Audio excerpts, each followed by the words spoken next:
Bienvenidos a un nuevo episodio de Lex, la ley detrás de la creatividad, el podcast en el que exploramos cómo el derecho moldea, protege y potencia la innovación. Hoy nos acompaña un verdadero arquitecto de la innovación legal, Silvio Gómez Saldarriaga, un abogado que no solo ha sido testigo de la evolución del derecho de propiedad intelectual en Colombia, sino que ha sido uno de sus principales artífices. Con más de 15 años de experiencia, Silvio ha transitado desde las aulas universitarias hasta los más altos niveles de administración pública, pasando por ser asesor del director de la Dirección Nacional de Derecho de Autor, donde ayudó a definir los lineamientos que hoy rigen la protección de la creatividad en nuestro país. Magíster en propiedad intelectual por la Universidad Austral de Argentina en asocio con la Organización Mundial de la Propiedad Intelectual, especialista en nuevas tecnologías, mediador internacional de la World Intellectual Property Organization y actualmente profesor en prestigiosas universidades. Silvio representa esa nueva generación de juristas que entienden que el derecho debe evolucionar al ritmo de la tecnología. Silvio es también socio fundador de Mercado Legal Abogados y pionero en la integración de la tecnología en el ejercicio del derecho.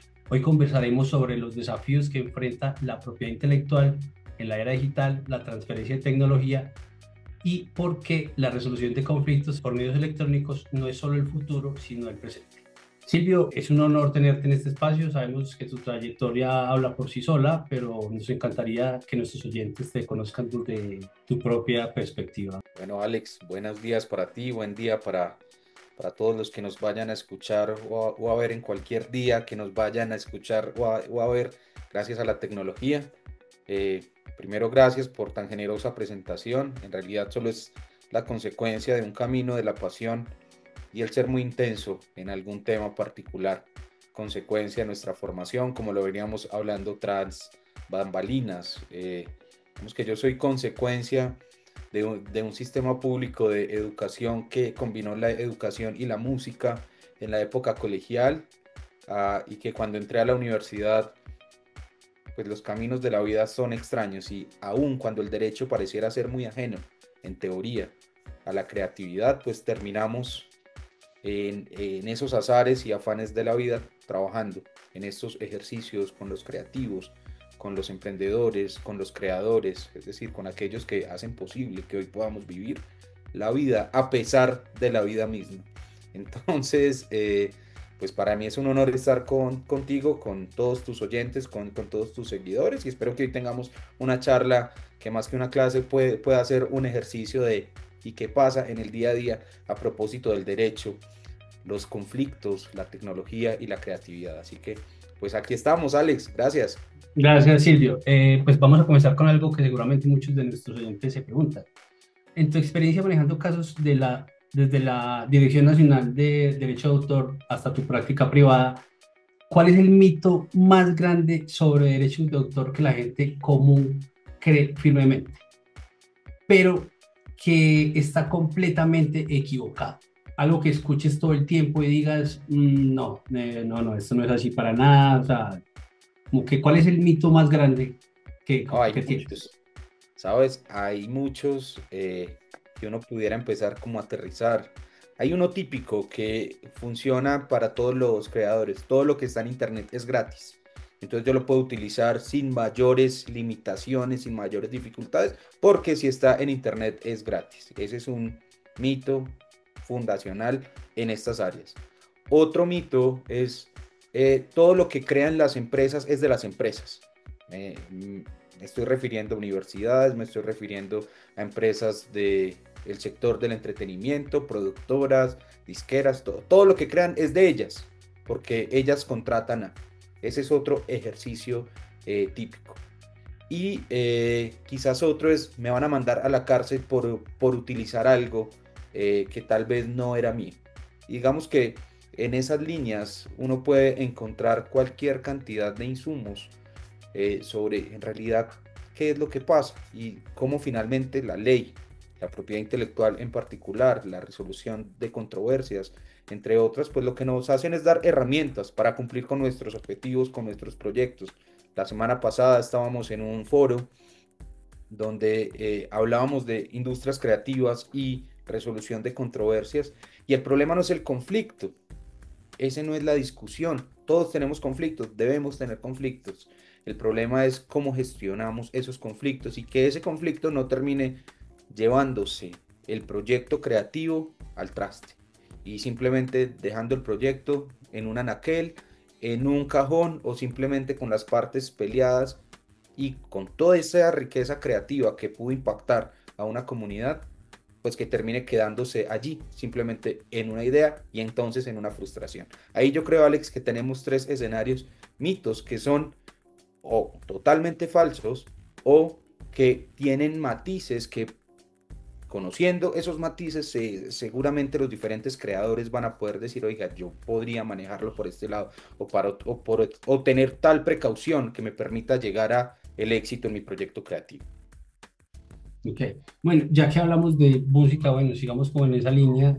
Vamos directo al grano, con algo que todo músico independiente se pregunta. ¿Cuál es el error más común que cometen al usar samples, pues, yo creo que se llama samples o fragmentos de otras canciones en sus producciones? Y, digamos, la pregunta del millón sería, ¿cuántos segundos realmente pueden usar legalmente sin meterse en problemas? Bueno, Alex, mira, esto es bien simpático porque incluso yo tuve hace unos meses una audiencia de conciliación con un gran músico colombiano que fue convocado precisamente por la utilización de un fragmento de una obra previa por el autor original.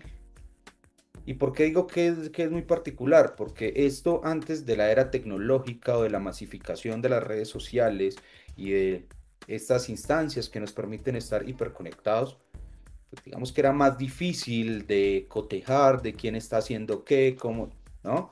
Ah, y seguramente antes era tal vez común, pero no era tan popular. Hoy, como Internet nos permite descargar, utilizar, acceder a cualquier cantidad de librerías, a cualquier cantidad de insumos, pues el músico que apenas está empezando o el músico independiente dice, pues si está allí, pues yo lo puedo utilizar. Eso guardando las proporciones, no sé si te enteraste, es muy probable que sí, hace apenas un tiempo, un gran artista, Ed Sheeran, fue demandado por los herederos de Marvin Gaye sobre una canción en particular, Thinking Aloud, un éxito de Ed Sheeran a nivel mundial. Y los herederos de Marvin Gaye alegaban precisamente que esta canción tomaba extractos de la obra denominada Getting On de Marvin Gaye, que fue muy famosa años atrás y se desarrolló todo un pleito en Estados Unidos sobre si se podían o no utilizar extractos de obras previas en nuevas obras o bajo qué figura deberían utilizarse. Les voy a llegar al resumen, pero quisiera invitar a los oyentes, a los seguidores del ex, pues que vayan y busquen ese hito, porque fue una sentencia de hito en Estados Unidos a propósito de esa pregunta de utilización de fragmentos. Finalmente no hubo una condena en contra de Ed Sheeran, precisamente por un elemento fundamental, y es que hay diferentes, digámoslo, elementos melódicos que son comunes, que no pertenecen a nadie. Entonces quizás para responder eso tendríamos que irnos un paso atrás. ¿Qué se protege en materia de música o en materia de creación artística que después puedan decirnos si usted está infringiendo algún derecho? ¿Cuál es el derecho que se infringiría? Entonces un paso atrás es que la música se basa en una obra musical. Una obra musical es una creación original del ingenio humano de carácter artístico literario que se puede de alguna manera compartir, transmitir, exteriorizar. Si yo tengo eso, tengo una obra. Y en cuanto a las obras musicales, tengo las obras que solo son melodía o las obras que son letra y melodía. ¿Sí? Y entonces, los músicos que normalmente empiezan con la primera figura, el autor es el que compone, el autor es el que escribe. ¿Sí? El intérprete es el que le pone después un sonido Claro. único a esa obra. Y ahí es donde nace el derecho, unos derechos con unas condiciones morales, unos derechos con unas condiciones patrimoniales o económicas, los unos vinculados al reconocimiento propio de la persona, ¿sí? Y los otros vinculados a simplemente las utilizaciones, los diferentes tipos de uso que de esa creación se realice. Cuando hablamos de samples o fragmentos, simplemente estamos diciendo que alguien más quiere utilizar fragmentos y la pregunta es ¿de qué? ¿De la obra original o del fonograma donde está fijado ese sonido por ese intérprete, o de ambos, ¿sí? Y entonces pasa que hay nuevos músicos que dicen, no, a mí no me interesa el sonido que tenía Rafael Escalón al comienzo, a mí me interesa es la letra de La Casa en el Aire. Entonces utiliza fragmentos de La Casa en el Aire para su nueva producción. U otros que dicen, por ejemplo, cuando empezó y se popularizaron estos ritmos electrónicos, ¿sí?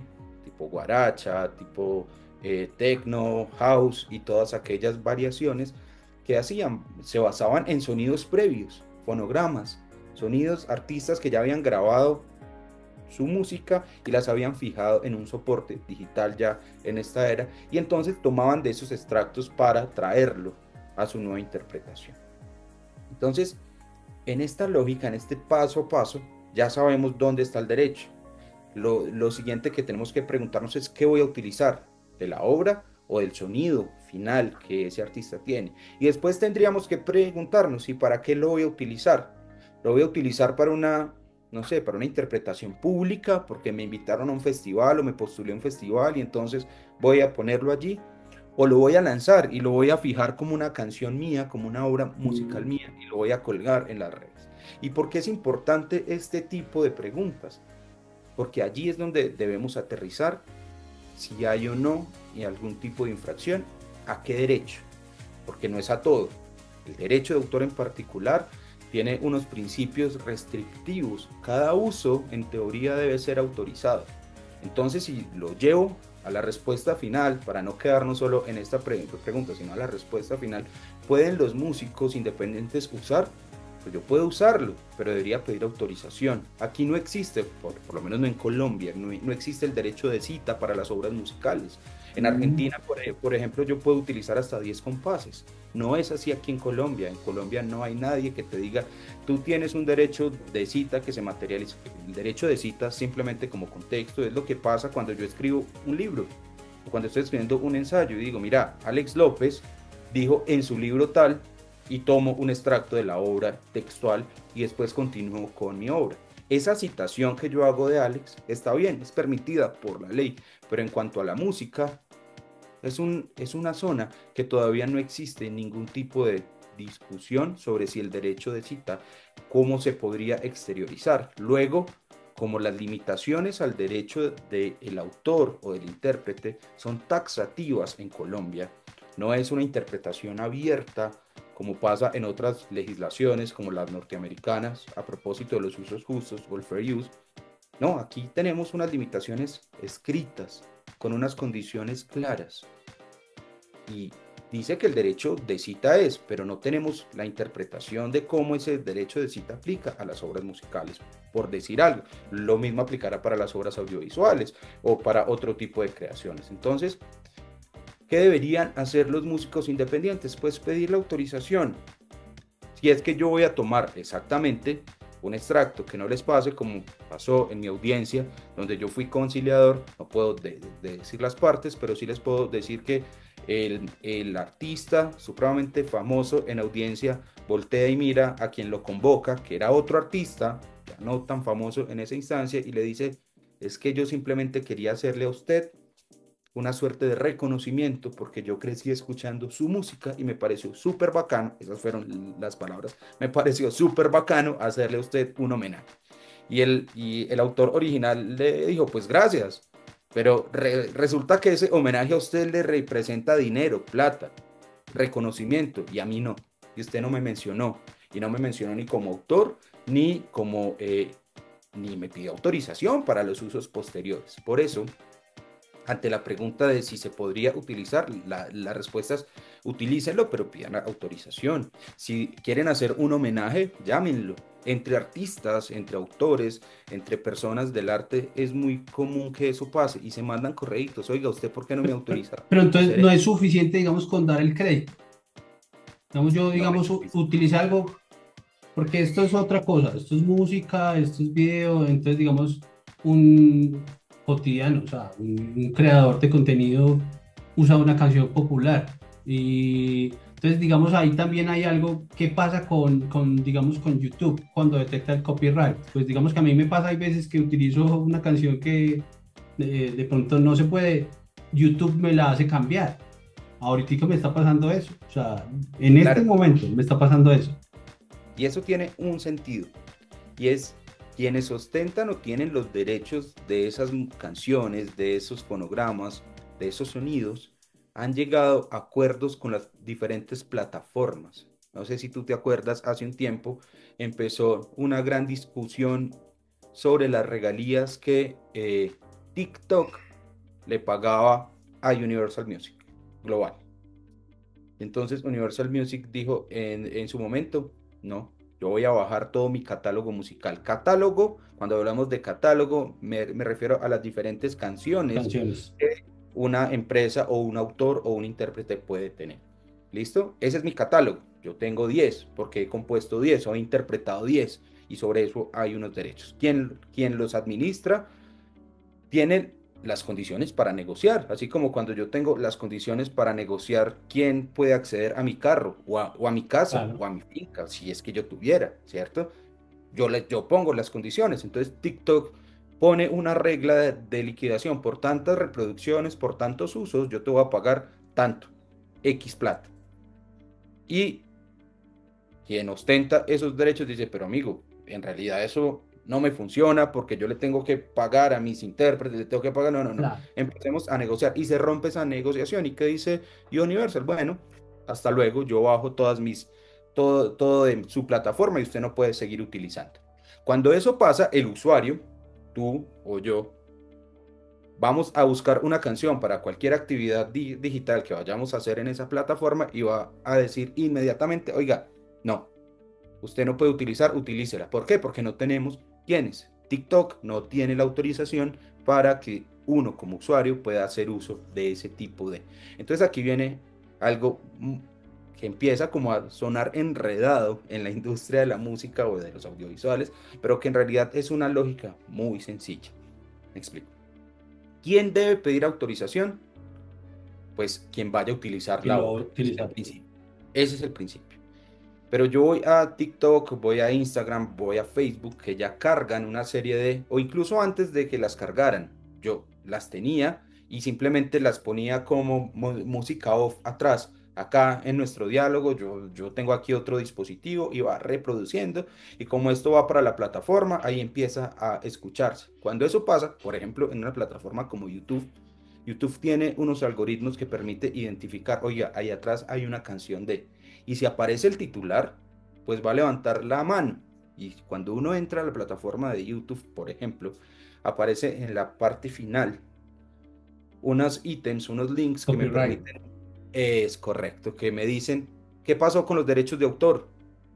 Y levanta uno la mano y dice, oiga, lo que pasa es que Alexander está poniendo una música que no es de él. Yo ni siquiera la he sacado y él por qué la está poniendo allí y la está monetizando él. No, hágame el favor y me la envían. ¿Qué hace YouTube? Que está regulado por las leyes de Estados Unidos porque son empresas con domicilio en Estados Unidos. Le envían una notificación a Alex y le dice, oiga, aquí hay un tal Silvio Gómez que dice que la música o que usted tiene dentro de su audiovisual contenidos que le pertenecen a él y que usted no tiene autorización. Alex tiene la posibilidad de responder y decir, oiga, sí, qué pena, y le bajan el contenido, o puede decir, no, no, a mí no me consta, y en ese momento se libera los datos de Alex para que Silvio pueda requerirlo judicialmente a través de los diferentes escenarios. ¿Por qué? Porque entonces estaría haciendo un uso de. ¿Quién debería tener la autorización? Pues el canal de Alex.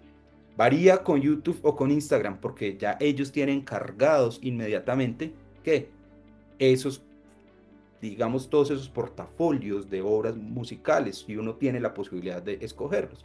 Quienes negocian, entonces, de manera previa, Instagram, TikTok y todas las plataformas que tengan esto, pues han negociado con quienes los representan, que normalmente son las sociedades de gestión colectiva de derechos de autor, SAICO en Colombia, ASCAP en Estados Unidos, SGAE en España, SADAIC en Argentina, o incluso entre las mismas sociedades a nivel mundial se van poniendo de acuerdo y crean suborganizaciones u organizaciones regionales. Es el caso de Latin Autor en Latinoamérica, que representa los intereses de todas las sociedades de gestión colectiva, que representan a todas estas autores, y ellos van y negocian con Meta para que Facebook, Instagram, y sus diferentes plataformas puedan utilizarlos. Van y negocian con TikTok, van y negocian con diferentes usuarios. Incluso ahí empiezan a aparecer otros actores. Van a encontrar que, ¿cómo hago para que mi canción esté en Spotify? Pues necesito que haya una empresa que me agregue esa música allí. Aparecen las empresas agregadoras y hay diferentes en el mundo. Aparece Believe, aparece Altafonte, que ahora fue adquirida o están en una negociación con Sony, con The Orchard y con todos estos de esas agrupaciones. Bueno, empiezan a aparecer otros actores que a todas estas lo que empiezan es a facilitarle la vida al usuario. Pero no quiero que nos enredemos. Tu pregunta fue, ¿qué pasa cuando yo quiero usar una canción popular como música de fondo? En TikTok, seguramente TikTok habrá negociado de manera previa con quien representa los derechos de esa canción y por eso aparece cuando tú entras a utilizarla en tu perfil. En el caso de YouTube, YouTube empieza a preguntar tú si tienes o no tienes, y si no la tienes te van a requerir para que entregues las autorizaciones.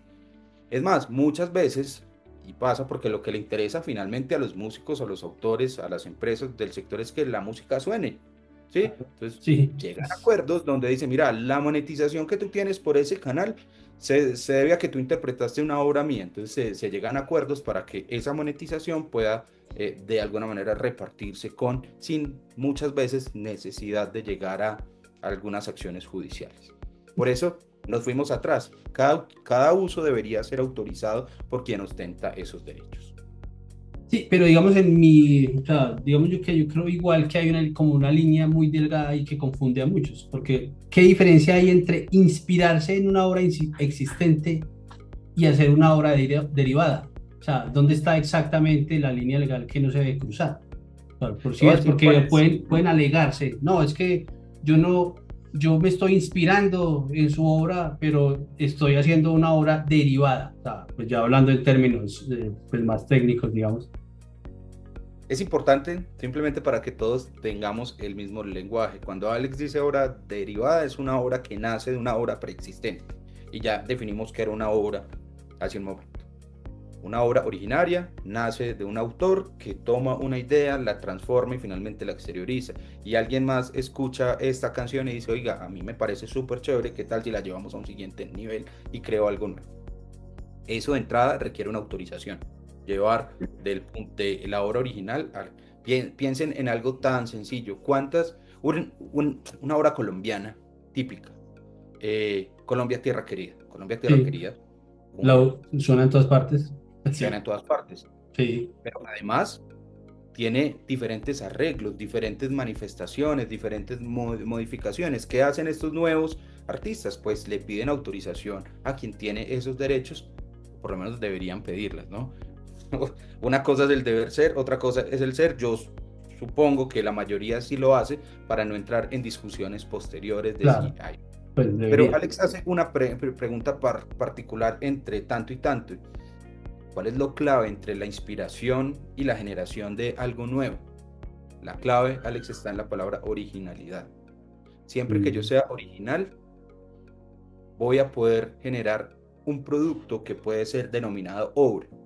Y esto es fundamental, porque a los abogados nos encanta llegar a 1000 definiciones, pero en realidad, a propósito de la originalidad, la mejor definición que yo he escuchado no la dio un abogado, sino un artista del sector de la comedia, que en algún momento le preguntan en un ejercicio de estos, ¿usted cómo hizo para diferenciar su primera comedia de su segunda comedia? Estoy hablando de cuando empezamos a hablar de La pelota de letras, de Llegar a Marte, que se me está yendo el nombre en este momento, Idea López es la empresa de él, Andrés López. Andrés López. Andrés López. Y le preguntan a Andrés López, oiga, ¿y usted cómo hizo para que después de lanzar La pelota de letras, que fue un éxito, pues siguiera como en esa línea? Porque eso es otro reto impresionante de los autores o de los artistas o de las personas que viven en esta industria. Y él dijo, siendo original. Y lo miraron todos y dijeron, no, pues gracias, eso está más claro que el depende de los abogados, ¿no? Ser original. Y él dijo, no, no, ser original es apartarse. Entre más me aparto de lo que ya existe, más original soy. Entre menos me aparto, menos original soy. Y eso es tan importante porque yo me puedo inspirar. Y hay muchas obras musicales, audiovisuales, que toman ideas de situaciones que han pasado, de cosas que han leído. Y uno puede, en una línea, digamos, estricta, decir, mira que tiene un aire a Gabriel García Márquez, mira que tiene un aire a, y empieza uno a hacer como anotaciones, pero no termina de ser igual, porque allí en el sentimiento uno dice, no, pero él le selló, le entregó su impronta a esa nueva creación.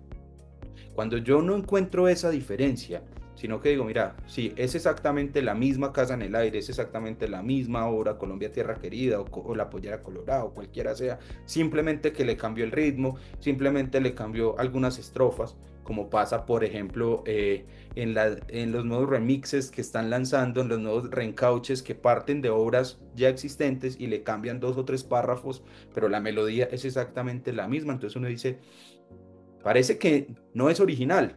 Entonces, si no es original, o parece, debería contar con las autorizaciones para que quien llegue diga, oiga, yo no estoy creando algo nuevo, estoy basándome en la creación de Alex. Y entonces ya le di el reconocimiento, ahí ya no hay plagio. El siguiente es, bueno, pero ¿y qué uso estoy haciendo? Pues resulta que al tomar la obra original y llevarla a una obra derivada, pues la estoy transformando, no sé, la estoy volviendo un audiovisual. O simplemente estoy generando una nueva obra musical, bueno, entonces la estoy reproduciendo. Y empiezan a aparecer diferentes manifestaciones de los derechos patrimoniales que deben ser identificadas. Reproducción, comunicación al público, transformación, distribución, puesta a disposición. Eso en realidad son manifestaciones, a título de ejemplo, que la ley nos trae. Lo que debemos tener claro es que cualquier uso que yo haga de una obra preexistente, miren aquí la clave, cualquier uso que yo haga de la obra preexistente debería contar con la autorización.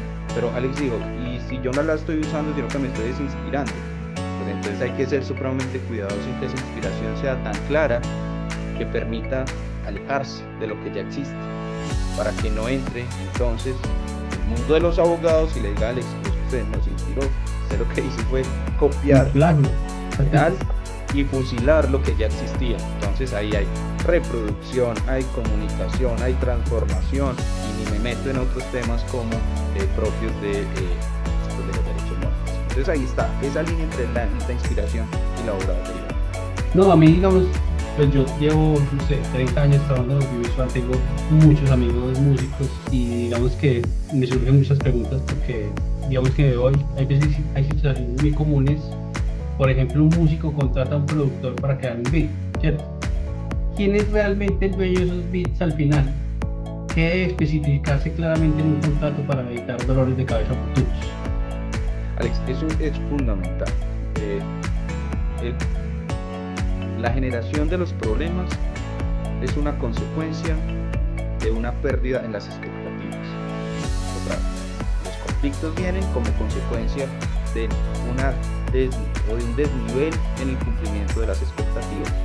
Entonces no es lo mismo si yo, músico de academia, que sé crear esto, que sé de melodías, que sé de todo el estudio de la teoría musical, y me llaman, qué sé yo, Richard Clayderman para que le desarrolle algo, pues por supuesto. Entonces yo, ¿qué expectativas tengo?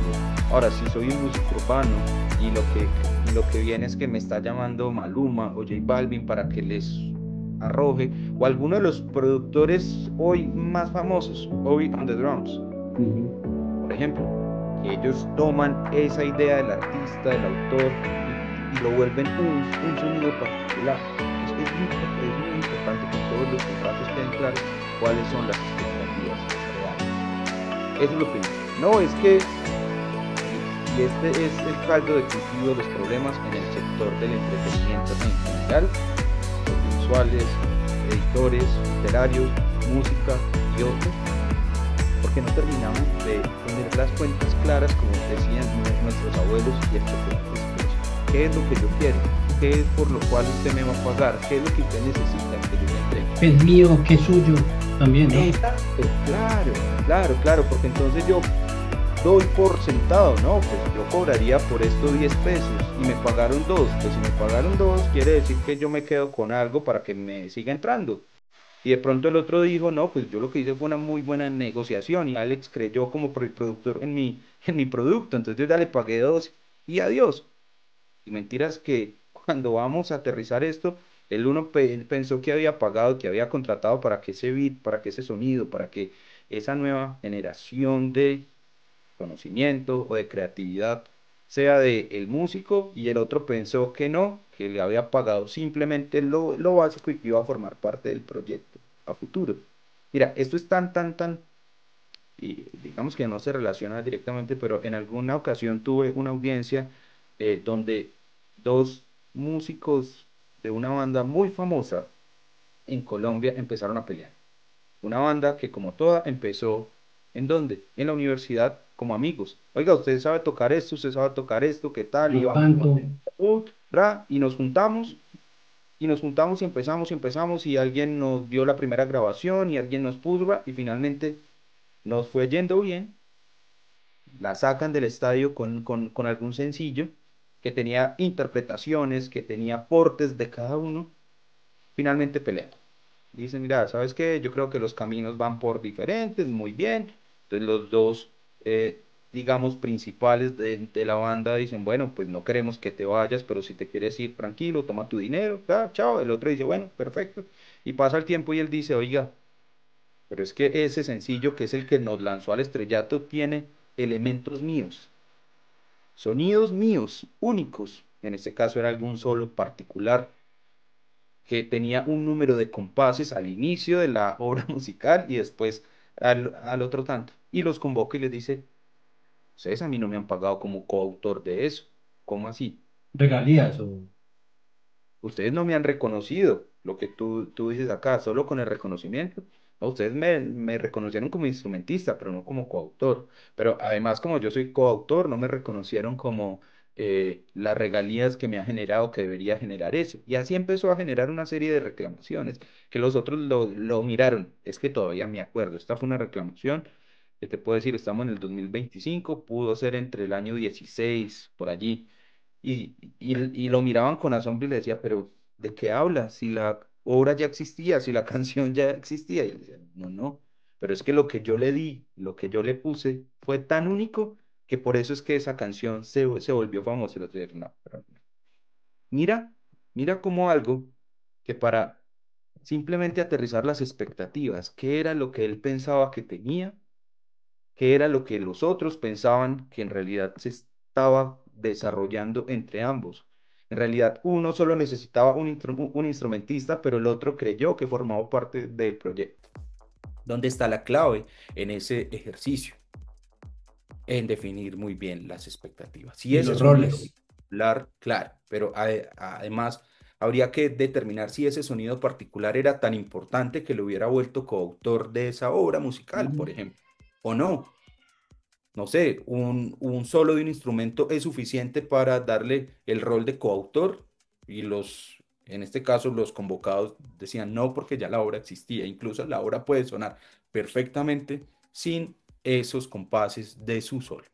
Ahí está la pregunta tuya. Qué debería tenerse en cuenta en los acuerdos que se firmen a propósito de esas contrataciones particulares? El ingeniero de sonido, el que está apasionado detrás de la consola, creando sonidos, generando nuevos, pues debe tener claro cuáles son sus expectativas. ¿Qué de eso que está generando puede llegar a considerarse como una creación musical, una obra musical? Porque si es así, pues deberán ser mencionado como autor de esa obra, por lo menos como coautor. Hay diferentes obras, ¿no? Ojo, aquí es importante que no lo dejemos arriba, pero cuando varias personas participan en la creación de una obra, aparece el fenómeno de la coautoría. Entonces aparecen obras colectivas o en colaboración, colectivas donde aparecen varios, por ejemplo, en la industria donde Alex se ha movido con tanta expertise, pues aparece el libretista, pero aparece el del sonido, pero aparece el del vestuario, el de fotografía. Todos estos que dan sus aportes, pero arriba tienen alguien que los coordina. Ese que los coordina lo denominamos productor. Y el productor normalmente tendrá por acuerdos previos los derechos de explotación o disposición de esa creación, lo que no implica que no lo puedan, que no deban mencionar a los otros, como quien creó la música, quien creó la fotografía, quien creó, sí, porque cada uno tiene un rol. No pasa así con las obras en colaboración, porque cada uno tiene un porcentaje, digamos, no hay nadie que los coordine, sino que todos van en ese escenario. Y eso termina siendo fundamental en este tipo de procesos creativos, yo que estoy creando. Estoy creando una obra musical o simplemente estoy poniendo un sonido para que una obra llegue de una manera u otra. Ese ejercicio de identificación de roles, de expectativas, termina siendo fundamental para evitar problemas, para evitar conflictos. Bueno, y digamos, de ahí para mí se desprende, digamos, de ahí, otra pregunta que sería, digamos, que ahora es muy común ver a la gente cantando covers, ¿cierto? ¿Qué pasa legalmente cuando un creador hace un cover de una canción famosa y logra monetizarla en plataformas digitales? Ahí, digamos, ¿necesita unos permisos específicos o hay alguna excepción? Claro, Eso pasa a diario lo vemos. pasa mucho, pasa mucho. Primero llevémoslo al mundo físico y después lo llevamos al mundo digital. Cuando estoy en un centro comercial, hacen un concurso de talentos y pues yo no voy a cantar lo que Alex compuso porque no lo conoce nadie como autor. Entonces, ¿qué canto? Pues canto la obra, si es de rock, del artista famoso de rock, si es de cualquiera sea el género, pues yo tomo. Eso es lo que se llama covers, tomar una obra preexistente e interpretarla. La interpretación en vivo es, impacta directamente una de las manifestaciones de los derechos patrimoniales, la comunicación pública de la obra, dar acceso a un número plural de personas. Entonces, si yo voy a interpretar una obra, pues debo pedir autorización. Por eso los conciertos negocian, los promotores y los productores de los eventos tienen licencias previas. ¿Con quién? Con quien representa los derechos de esos autores. En el caso de Colombia, en su gran mayoría estarán afiliados a SAICO, la Sociedad de Autores y Compositores de Colombia, que representa un porcentaje bien importante de las obras. Entonces, por eso cuando en los conciertos vienen los aplausos y piden otra y otra y otra y otra, pues los artistas no pueden seguir porque simplemente la negociación les dejó hasta un ejercicio, un número de obras que iban a interpretar públicamente. Ahí está el ejercicio. Ese es en el vivo, ¿no? ¿Y qué pasa en el digital cuando yo lo que hago es subirlo, subir el cover a YouTube porque yo me voy a dar a conocer? Pues ya viene en el ejercicio que discutíamos de manera previa. No hay una limitación y excepción para interpretar una obra preexistente porque simplemente a mí nadie me conoce. Eso sería tan básico como decir que cualquiera podría venir a mi casa a comerse mi comida, pues porque no lo conoce nadie y pues yo tengo comida, ¿sí?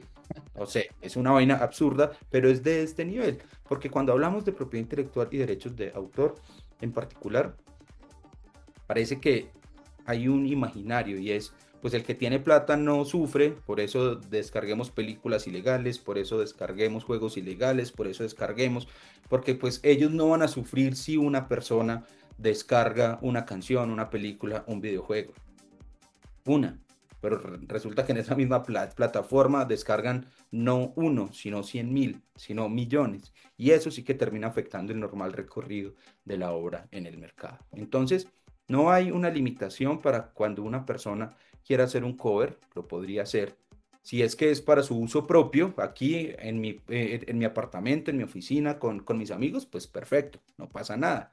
Pero eso no es lo normal. Lo normal es que si yo quiero ser artista, y quiero llegar al alto, pues quiero que la mayor cantidad de personas accedan a mi interpretación, a mi cover.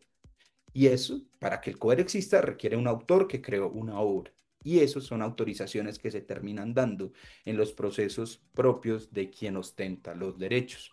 Normalmente el cover lo podrá gestionar o una sociedad de gestión colectiva en el mundo o una organización que los agremie o directamente. Miren, yo me acuerdo en algún momento en alguna universidad que yo acompañé hace algunos años, querían lanzar un programa de donaciones para conseguir plata para estudiantes. Y el productor audiovisual dijo, ¿sabe qué? Perfecto, yo ya tengo toda la maqueta del proyecto lista y quiero poner como música de fondo Full Stars de Coldplay. Pero es que es para una universidad, pero es que es para... ¿Y quién tiene esto? Y me tocó llamar. porque me acuerdo que me tocó a mí llamar a quien representaba esos derechos en Colombia y me dijo, claro, vale $30.000. No, pero es que $30.000 para es que es una campaña para recolectar dinero. Claro, pero pues es que es Coldplay. Sí, Tengo me ha otros. pasado también. ¿Por qué? Porque entonces, pues hay alguien que tiene un derecho, yo puedo negociar. También hay que tener claro que eso es un principio de libre negociación.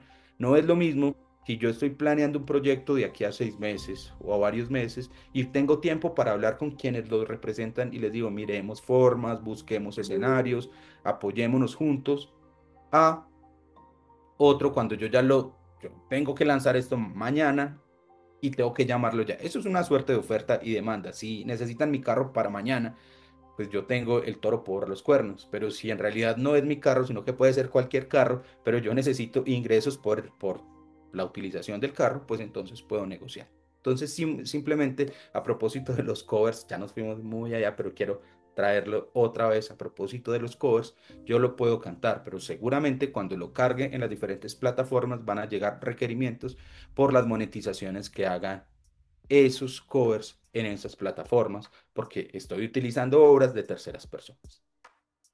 No, excelente. Y vamos ahora, pasémonos un poco bueno, vamos ahora, yo quiero hablar de temas pues, que le sirvan a la gente y que sean muy comunes, ¿cierto? Entonces ahora, digamos, uno ve muchos influencers y creadores que colaboran constantemente entre sí, ¿cierto? Cuando hacen contenido juntos, ¿qué derechos tiene cada parte sobre lo que crea? ¿Quién puede monetizarlos después? Porque digamos que yo creo que ahora la gente, todos, pues no me incluyo, pero como que van haciendo y haciendo y haciendo y no saben el impacto que eso pueda tener luego, si se monetizó o si, digamos, a una de las dos personas, pues como dice uno, pues le sonó la flauta, al otro no, entonces, ¿qué pasa ahí? Mira, Alex, te lo voy a poner con un ejemplo personal. Hace muchos años, no tan, no tantos, no sé, te voy a hablar por allí del año 2011-12. Un gran amigo en Manizales lanzó un proyecto que incluía, entre otras, hacer videos. Y nos invitó a varios de sus amigos, ¿sí? A que diéramos una suerte de mini clase sobre las áreas en las cuales nos desempeñamos. Y pues yo fui, claro, y entonces toda la parafernalia de los productores audiovisuales, cámara por aquí, bla, bla, bla, bueno, todo buenísimo. Estoy hablando del año 2011-12, hace más de 10 años. Y hace unos meses, otro de los amigos me llama y me dice, oye, ¿y eso en qué quedó? Yo, oiga, no, no sé. Pues yo sé que se lo grabamos y se lo entregamos a él, ya. Cuando fuimos a buscarnos, resulta que los videos están colgados y tienen un número de vistas importantes que seguramente ya ha generado monetización. Y es importante aquí hablar de expectativas y realidades. Cuando nos grabaron y uno apenas estaba arrancando en esto o no lo conocían tanto, pues no pasa nada. Pero después dice uno, ve, ¿y qué tal que lo que yo dijera en esa época no era tan importante o vaya en contra de lo que hoy pienso, ¿no? Pasa mucho hoy. Pero mi acuerdo con él fue, no pasa nada, yo le regalo mis 15 minutos de video para que usted pueda avanzar con su proyecto sin ningún problema. Y nos dimos cuenta muchos años después que el video seguía. ¿Quién lo estaba monetizando? Pues él. Cuando fuimos a hablar con él sin más que algún reclamo, fue, oiga, simplemente cuéntenos qué pasó, en qué quedó todo esto. La respuesta fue, no, yo vendí eso hace un tiempo y sé que el canal empezó a generar dinero y eso me lo compró alguien y pues ya él es el dueño de eso. El proceso siguió, el negocio siguió. Ah, bueno, chévere. No pasó nada entre amigos, pues estábamos tranquilos, pero ¿qué pasa cuando no es entre amigos, sino cuando es entre socios comerciales? Y eso no queda claro. El asunto que debe quedar claro es para qué nos vamos a unir.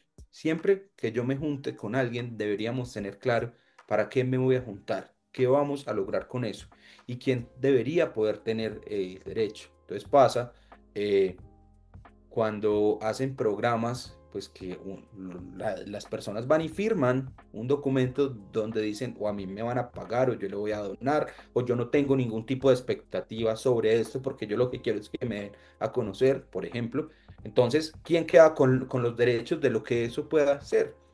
Y digo de lo que eso puede hacer porque puede ser un audiovisual, puede ser un podcast, puede ser cualquier tipo de manifestación, ¿sí? Todo debería quedar claro. Incluso estos podcasts deberían ser claros que cuando uno invita a las personas, pues es simplemente una invitación para tu canal. Ahí no hay implícito nada, todo debe quedar por escrito, ¿sí? Cuando tú invitas a, o sea, estás invitando a Shakira, pues Shakira vive de su imagen y seguramente te va a decir yo voy, pero ¿y me vas a pagar por ir? ¿O O qué tendría vas a unas hacer? regalías, no sé. Claro, todo eso debe quedar muy claro y muy definido en los documentos legales que sustentan la vida profesional o del proyecto profesional de los influencers y de todas estas personas que viven de actividades digitales. Porque si yo voy en la vida física, no digamos real, pero sí en el día a día físico, pues también a mí me entregan algo para firmar. ¿Qué variaría con el mundo digital? No varía nada, porque es otro escenario y también hay expectativas, también hay situaciones que deberían definirse de manera clara. Entonces, simplemente a quién le pertenece, pues lo que definan las partes y según el tipo de situación que estemos desarrollando. No es lo mismo que Alex y Silvio estemos juntos metiéndole candela al podcast, trayendo, metiéndole en insumos, pagando suscripciones y todo lo que eso implica para poder entregar un producto juntos como socios a una persona que simplemente está invitando a otra para que pues exprese determinadas ideas o determinada información. Puede ser que solo le esté pagando por eso y ya está, o simplemente es una invitación que el otro acepta, pero todo debería quedar simplemente claro. Entonces no hay una regla general, ¿sí? No hay una regla de esto le pertenece a...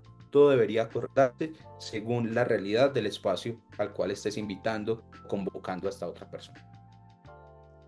Muy bien. Y bueno, entonces sigamos en otro terreno que es el de los mitos. Pues, sigo con preguntas. ¿Es cierto que si modificas una imagen que encontraste en Google un 30% ya no hay problema de copyright? No, no, no. Ese es un mito, Exacto, porque ese porque es que parte, la gente, yo digo es porque el ejercicio que quiero hacer es pues que esto le sirva a la gente común, porque todos somos ahora creadores de contenido, pero digamos que siempre hay límites, ¿no? Entonces digamos que ahora sí, encontró una imagen, entonces le voy a hacer una variacióncita, pero siempre lo que te digo, o sea, hablando del terreno comercial, porque digamos, siempre le queremos sacar plata a las cosas, entonces ahí es donde como que nos chocamos por desconocimiento, ¿no? era, esto es una discusión que incluso en Colombia empezó a darse hace ya varios años. Las imágenes en Internet no son gratuitas necesariamente, no son gratuitas necesariamente. Hay bancos de imágenes gratuitos que te lo dicen de frente. Estas imágenes pueden ser utilizadas sin ningún tipo de limitación o restricción. Pero si es algo que yo simplemente encontré buscando algún tema, pues es una imagen que se entiende que es una obra protegida por los derechos de autor, entonces toca pedirle autorización. Me acuerdo incluso hace un tiempo, era esto como es de importante en el mundo, hace un tiempo una docente de una universidad aquí en Colombia fue premiada en Estados Unidos en una universidad de Estados Unidos y el periódico digital de la universidad tomó una fotografía de esa universidad y la colgó en su landing page, en su página web, con una noticia, docente es becada o no sé qué, o es premiada con una foto. 5 días después les llegó una carta de requerimiento de la Universidad de Estados Unidos diciendo, nos dimos cuenta que ustedes utilizaron una fotografía de nuestra universidad sin nuestra autorización. Le pedimos que la retiren, que nos digan qué pasó y que nos paguen tanto por la utilización. Por supuesto que ahí contestamos en su momento y dijimos, no, espere que es que en Colombia hay una limitación de ese derecho que son los hechos de actualidad. Y resulta que eso se tomó a propósito de esto. Por eso solo estuvo fijada por 2 o 3 días, tiempo en el cual la imagen ya no se encuentra disponible. Y ahí cerró todo. Entonces, oh, es una fotografía y ya hay herramientas tecnológicas que permiten hacer seguimiento de los contenidos protegidos por derechos de autor en Internet en cualquier parte del mundo. Eso implica saber que siempre que yo la voy a utilizar eso. Ahora, Que la modifico un 10, un 15, un 20%. Hoy con inteligencia artificial pues hay grandes discusiones, por ejemplo, todas estas plataformas de OpenAI y cualquiera relacionada pues están siendo demandadas entre otras en Estados Unidos por la utilización de contenidos en Internet para entrenar sus sistemas de inteligencia artificial generativa y después entregar supuestos resultados novedosos. Ahí están todas las discusiones. Pero superando esa discusión y aterrizando ese supuesto 30%, lo cierto es que si es una obra protegida por los derechos de autor y lo que yo hago es modificarla, pues lo que estoy haciendo es transformarla. Y esa transformación requiere una autorización previa. Punto. Siempre que yo utilice una obra, debo pedir la autorización. Entonces, ¿qué debo hacer para no entrar en esa discusión? De si me inspiré, de si la transformé, de si... Pues utiliza obras libres. Punto.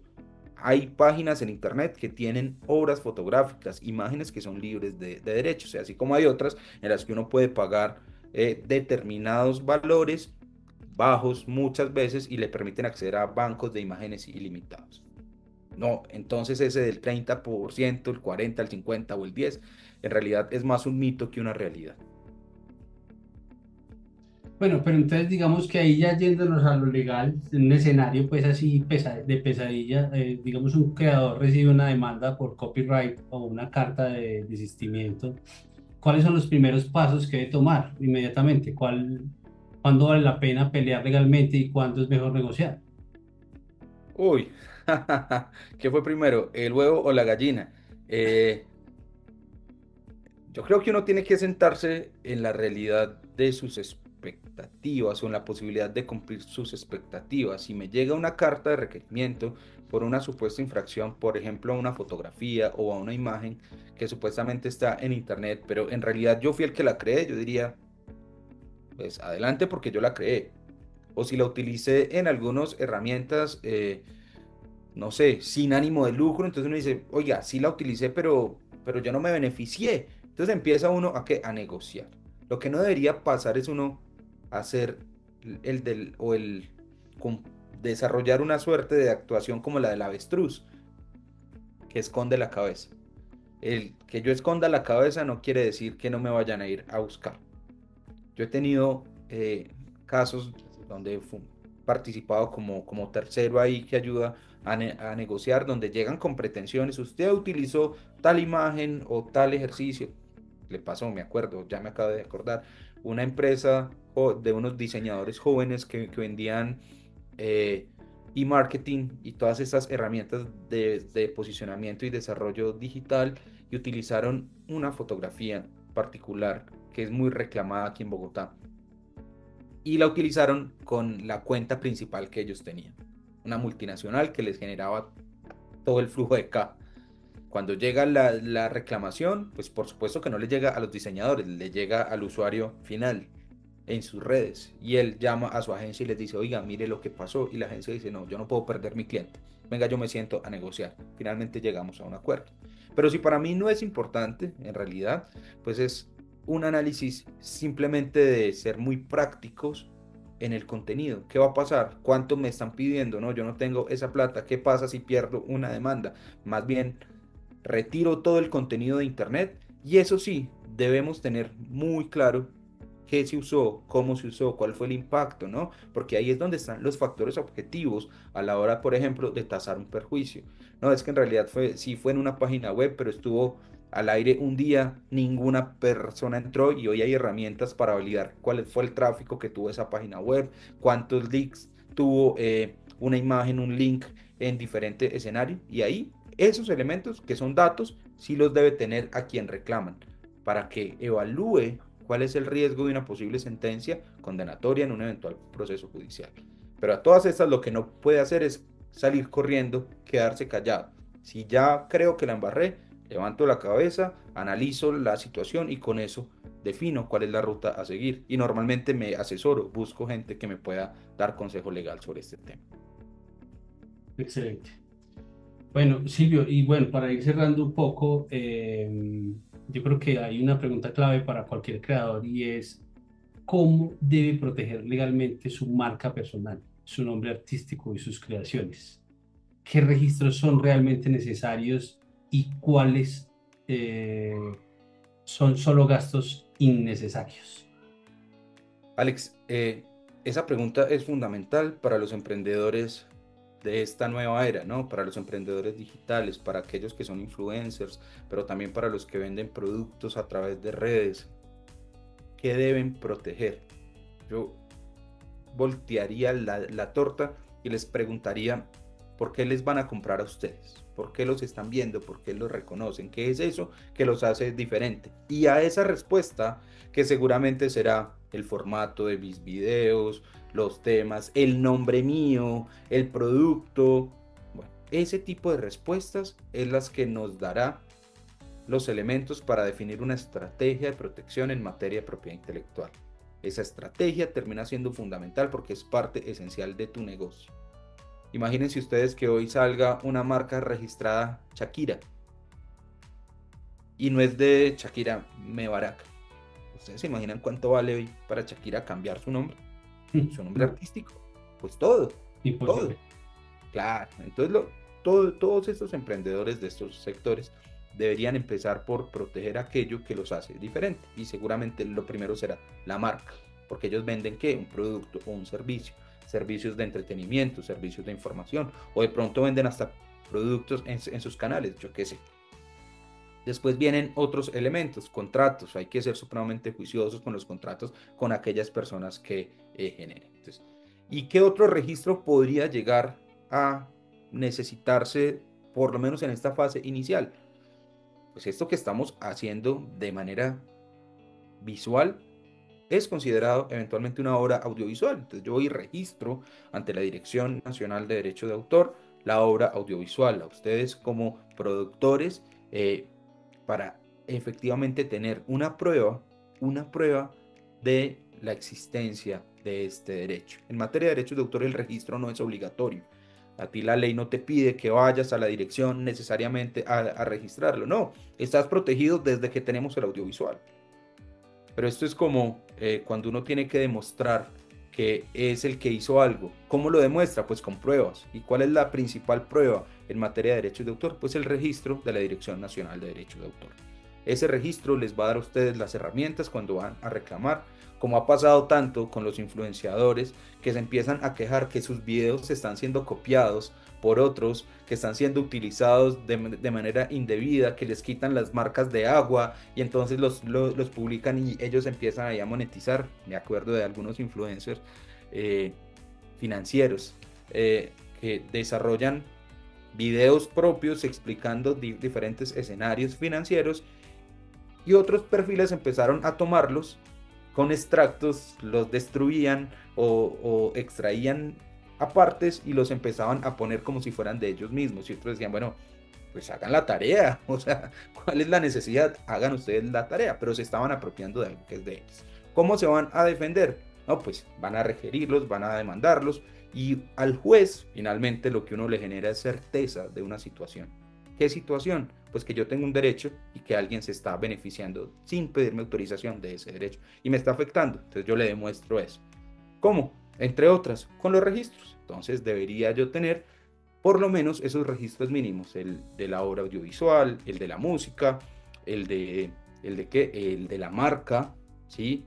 Es tan importante para un músico, para un artista, tener su marca registrada y que después no llegue otro y se apropie de ella y les termine ahí afectando todo su proyecto y después todos los elementos contractuales. Así que si me permiten, simplemente un consejo, no dejen esto a la deriva como si no fuera importante. Tan importante es su proceso creativo, su proyecto fundacional y empresarial, como la asesoría legal en estos escenarios. Aprovechen este tipo de espacios, estos podcasts que permiten entregar herramientas. Por eso, Alex, felicitaciones por este espacio. No, Silvio, pues no, gracias a ti. Ha sido una conversación increíblemente valiosa. Estoy seguro que nuestros oyentes han aprendido mucho y ahora bien tienen herramientas prácticas para navegar mejor en el mundo de la propiedad intelectual. Muchísimas gracias por compartir tu experiencia y conocimiento con la comunidad del LEX, la ley detrás de la creatividad. Para nuestros oyentes, recuerden que pueden encontrar más contenido como este en nuestras redes sociales. Si tienen preguntas específicas o temas que quieren que abordemos en futuros episodios, no duden en escribirnos. Silvio. ¿Dónde pueden nuestros oyentes encontrarte si necesitan pues una asesoría especializada? Cedo el espacio para que nos digas dónde te pueden encontrar. Bueno, Alex, pues no, simplemente si me buscan en internet van a encontrar diferentes formas de contacto, mis redes sociales, SA Gómez S, arroba SA Gómez S, así aparezco en Instagram y en Twitter y en todos ellos, y pues en LinkedIn aparece por mi nombre y simplemente pues allí, si me contactan, seguramente podremos tener un diálogo que nos permita avanzar en cualquier duda que se pueda presentar en estos escenarios. Perfecto. Y recuerden, queridos oyentes, la creatividad merece protección, pero también necesita conocimiento. Nos escuchamos en el próximo episodio de Lex, la ley detrás de la creatividad.